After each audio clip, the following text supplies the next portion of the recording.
Option trading शुरू करने से पहले ये वीडियो पूरा देख लो, क्योंकि 95% बिगनर्स यही गलती करते हैं और अपना पूरा कैपिटल खो देते हैं। आज मैं बताऊंगा ऑप्शन ट्रेडिंग बिगनर्स के लिए क्यों डेंजरस है और कैसे बिगनर्स अपनी ट्रेडिंग की शुरुआत बहुत ही सेफ तरीके से कर सकते हैं। तो हेलो दोस्तों, स्वागत है आपका हमारे चैनल फाइनेंस विद आशु पे। और मेरा मकसद ये है कि बिगनर्स मार्केट में गलती ना करें। अगर आप ऑप्शन ट्रेडिंग करने की सोच रहे हो या फिर अभी अभी स्टार्ट किया है तो ये वीडियो आपके लिए गेम चेंजर हो सकता है। The harsh reality. तो जब आप मार्केट में नए नए आते हो तो आपको ऑप्शन ट्रेडिंग की कुछ सच्चाइयों के बारे में पता होना चाहिए एज अ बिगनर, वरना आप बहुत बड़ा लॉस कर सकते हो। सबसे पहले तो सेबी की ये रिपोर्ट खुद ही बोलती है कि 90 से 95% ऑप्शन ट्रेडर जो रिटेलर हैं वो कभी ऑप्शन ट्रेडिंग से पैसा कमा ही नहीं पाते। तो इस रिपोर्ट से हमें ये साफ साफ पता चलता है कि ऑप्शन ट्रेडिंग बिगनर्स के लिए है ही नहीं। इसमें अगर बिगनर्स आएगा तो वो लॉस करके ही जाएगा 95%।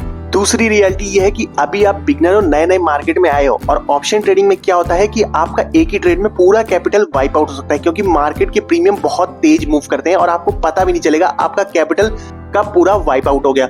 और ये आपकी साइकोलॉजी को बहुत ज्यादा खराब कर देता है। इससे आप कभी भी प्रॉफिटेबल नहीं बन सकते। तीसरी रियलिटी है कि एक्सपायरी प्रेशर। इसमें जो आप प्रीमियम खरीदते हो कॉल और पुट का, वो एक्सपायरी तक जीरो हो जाते हैं। मतलब अगर मार्केट साइडवेज रहा या फिर आपके अगेंस्ट ना भी जाए तो भी आपका पूरा कैपिटल जीरो हो जाता है।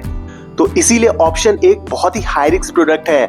अगर बिगनर सबसे पहले ऑप्शन ट्रेडिंग में ही आएंगे तो वो मैक्सिमम चांसेस है, 95 से 99% तक चांसेस हैं कि वो कभी प्रॉफिट उसमें कर ही नहीं सकते, क्योंकि उनको अभी तक मार्केट की कोई भी नॉलेज नहीं है। और अगर वो खासकर ऑप्शंस ट्राई करेंगे सबसे पहले तो वो कभी समझ ही नहीं पाएंगे मार्केट कैसे मूव होता है। Why beginners fail. अब समझते हैं बिगनर्स मार्केट में आते हैं और ऑप्शन ट्रेडिंग करते हैं, लेकिन वो फेल क्यों हो जाते हैं। सबसे पहला पॉइंट ये है कि उनके पास कोई स्ट्रेटजी नहीं होती ऑप्शंस को ट्रेड करने की। मतलब वो यूट्यूबर या फिर इंस्टाग्राम पे टिप्स लेके आते हैं और उसको डायरेक्टली ट्रेड करने लगते हैं। इस वजह से उनका लॉस होता ही चला जाता है।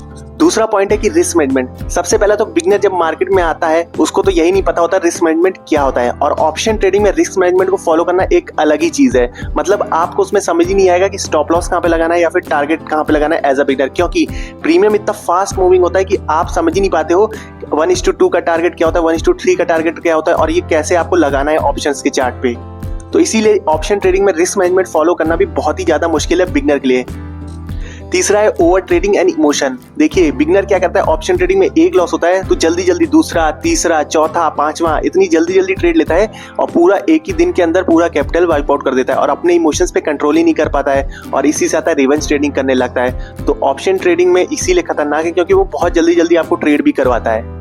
चौथा है एक्सपायरी प्रेशर। बहुत सारे बिगनर क्या गलती करते हैं, एक्सपायरी पे छोटा प्रीमियम खरीदते हैं छोटे अमाउंट का और सोचते हैं ये डबल ट्रिपल चौबल हो जाए, और यही गलती करके वो अपना पूरा कैपिटल वाइप आउट कर देते हैं। आपको ये समझना पड़ेगा एक्सपायरी के दिन जो आप out of the money premium खरीद रहे हो वो कभी बढ़ेगा नहीं, वो उसकी वैल्यू गिरती चली जाएगी, भले मार्केट आपके डायरेक्शन में ही क्यों ना जा रहा हो। Safer approach. अब मैं बताऊंगा बिगनर्स को क्या रास्ता चुनना चाहिए अगर वो नए नए मार्केट में आए हैं। सबसे पहले तो बिगनर को कैश मार्केट और इंट्राडे से अपनी शुरुआत करनी चाहिए। मतलब उनको स्विंग ट्रेड करना चाहिए और इंट्राडे ट्रेड करना चाहिए, ताकि वो मार्केट का ट्रेंड समझ पाए, मार्केट के पैटर्न समझ पाए, उनको प्राइस एक्शन की समझ आ जाए थोड़ी थोड़ी। दूसरा, चार्ट पैटर्न्स और मल्टी टाइम फ्रेम एनालिसिस की नॉलेज। मतलब आपको एक ही चार्ट पे नहीं ट्रेड ले लेना है, धीरे धीरे बिगनर्स को चार्ट पैटर्न सीखना चाहिए और मल्टी टाइम फ्रेम का एनालिसिस कैसे किया जाता है उसके बाद ही उनको ट्रेड लेना चाहिए। ये भी चीज सीखनी चाहिए धीरे धीरे करके, और ये सब मैंने अपने लास्ट वीडियो में सिखा रखा है, तो आप जाके वहां 0 लेवल से शुरू कर सकते हैं सीखना।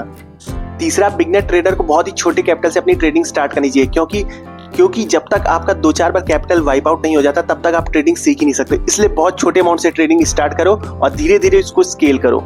और खास करके आप कभी भी ऑप्शन ट्राई करो, भले आपको एक्सपीरियंस हो गया हो मार्केट में, लेकिन अगर आप ऑप्शन ट्रेडिंग स्टार्ट भी करो तो बहुत ही छोटे अमाउंट से करो, क्योंकि उसमें पैसा एक ही ट्रेड में आपका पूरा जा सकता है। तो जब आपकी एक्यूरेसी और रिस्क मैनेजमेंट एकदम स्ट्रांग हो जाए तभी आपको ऑप्शन ट्रेडिंग स्टार्ट करनी चाहिए, समझे। अब आप कमेंट में जरूर बताओ क्या आपने भी बिना नॉलेज के ऑप्शन ट्रेडिंग कभी की है, कमेंट में जरूर बताना। तो दोस्तों, अगर आप बिगनर हो या फिर इंट्राडे ट्रेडिंग सीखना चाहते हो या फिर मल्टी टाइम फ्रेम एनालिसिस करके ट्रेड लेना चाहते हो तो ये सब वीडियो पे आप क्लिक करके देख सकते हो। और अगर वीडियो वैल्यूएबल लगा हो तो लाइक करिएगा, चैनल को सब्सक्राइब करिएगा। मिलते हैं नेक्स्ट वीडियो में, तब तक के लिए जय हिंद।